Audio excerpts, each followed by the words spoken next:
Listen to me, many of you right now, life's got you up against the rope, and you got to do me a favor. Like, you can't give up. You can't give in. Pain is temporary.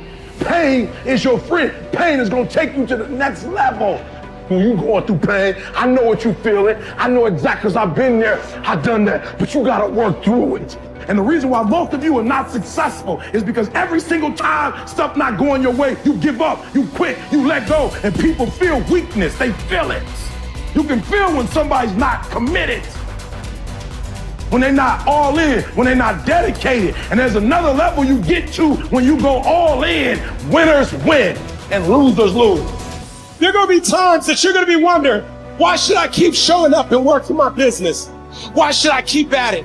Why should I keep showing up to the conventions? Why should I keep picking up the phones and making the phone calls? Why should I keep fighting for my goals and fighting for my dreams? And what I want to remind you is that you got to show up for your life regardless of the circumstances. You got to show up in spite of the naysayers. You got to show up in spite of the conversation going on in your mind. You got to show up for your life, because if you don't, nobody else will. If you want unreasonable results in your life, you've got to be willing to be unreasonable. Part of being unreasonable, you don't judge according to appearances. Part of being unreasonable, you can see it because you believe it. You must have the faith to call forth those things that be not as though they were. You've got to decide, I deserve this, and I'm going to have it. You've got to say yes to your life. You've got to say yes. Yes to my dreams. Yes to me. Yes, I can make it. Yes, I can. Doesn't matter how many failures I've made. Doesn't matter how many mistakes I've endured. Doesn't matter about my defeats. Doesn't matter about what I've done. Yes, yes. I don't care about the fact I'm in a hole now. Doesn't matter about where I am. The last chapter to my life has not been written yet. If you judge me now, you'll judge me prematurely. I'm still in the process of transforming my life. I'm still in the process of becoming. Yes. The brilliance of Thomas Edison was not in his mind. It was something much more ordinary and often much less respected. I've got no imagination, he once said. I never dream. I've created nothing. If you're someone who doesn't like Edison, you might think that this is Edison admitting to stealing his inventions from other, more brilliant inventors, like Nikola Tesla. Not quite, but he did readily concede that most of the credit belonged to something other than his brain. The genius hangs around his laboratory day and night, Edison said. If anything happens, he's there to catch it. If he wasn't, it might happen just the same. Only it would never be his. What he's talking about is showing up. The incredible, underrated power of clocking in every day, putting your ass in the seat, and the luck this seems to inevitably produce. Edison lived in his laboratory and never missed a day. Like Gehrig, even when he was sick, when he was tired, or when visited by tragedy or disaster. The modern conveniences we can trace to his lab then owe far more to his body than his brain, to the compounding power of consistency rather than sheer brilliance. It wasn't about inspiration. It was about getting to work, show up and try. Get on the treadmill, pick up the violin, script out some sequence, reach out to some clients, read some reports, lift a couple weights, jog 1 mile, cross one thing off the to-do list, chase down a lead. It doesn't matter what it is. All aspects of our life benefit from this circumscribed kind of discipline. Just as long as you do something every day, that is the important thing. Show up. When you're tired, when you don't have to, even if you have an excuse, even if you're busy, even if you won't get recognized for it, even if it's been kicking your ass lately, once something is done, you can build on it. Once you get started, momentum can grow. When you show up, you can get lucky. Is this still hard? Yes. But the good news is that because it's hard, most people don't do it. They don't show up. They can't even do one tiny thing a day. So yes, you're alone out there on the track in the rain. You're the only one responding on Christmas. But having the lead is, by definition, a little lonely. This is also why it's quiet in the morning.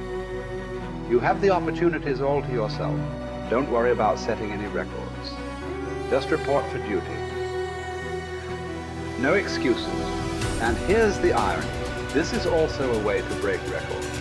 Consistency is a superpower. Day to day, willpower is incredibly rare. Lowell Getrig was a solid position player and a good hitter. But his success really was rooted in the fact that he didn't miss many days of work. It's quite likely that had he continued at his normal pace and not been stricken with R's, that he would have put up career numbers that surpassed Babe Ruth. Getrig wasn't just able to show up despite injuries and fatigue. He also had to push through ennui, doubt, and just plain not feeling it. He had slumps like we all do, but he also understood what they meant. As a minor leaguer, he had struggled at the plate and thought about quitting. The Yankees' owner sent down a scout to walk Gehrig through the very basic math of a batting average. A good hitter hits 300, and hitting 350 is terrific. Hitting 400 is almost unheard of. What does that translate to? Missing on 6 tries out of 10. A hitter can also go days, weeks without touching the ball. That's what the scout told him. The most important thing a young ball player can learn is that he can't be good every day. You don't have to always be amazing. You do always have to show up. What matters is sticking around for the next at-bat. The ability to do that, coupled with the ability to endure what John Steinbeck called dawdly days while writing Easter Eve. Those days when everything seems out of whack, when you're just not feeling it, when the distractions won't stop, is the first step to greatness, literally. You cannot be great without the self-discipline to do that. One thing a day adds up. Each day adds up. But the numbers are only interesting if they accumulate in large quantities.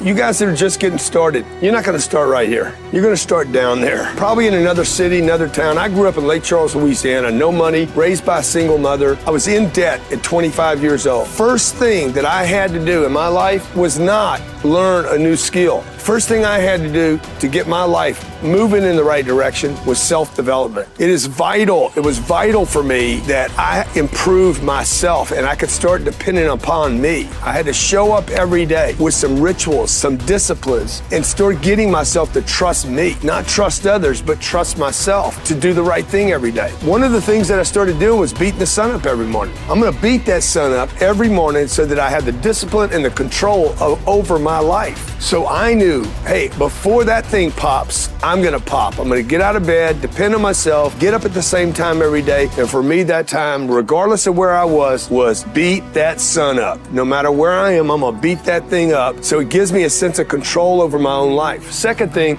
I had to start cleaning up my life and my friends and my environment. When I was younger, between 15 and 25, I was doing crazy stuff in my life. Wasting my weekends. I have the saying, weekends are for the weak.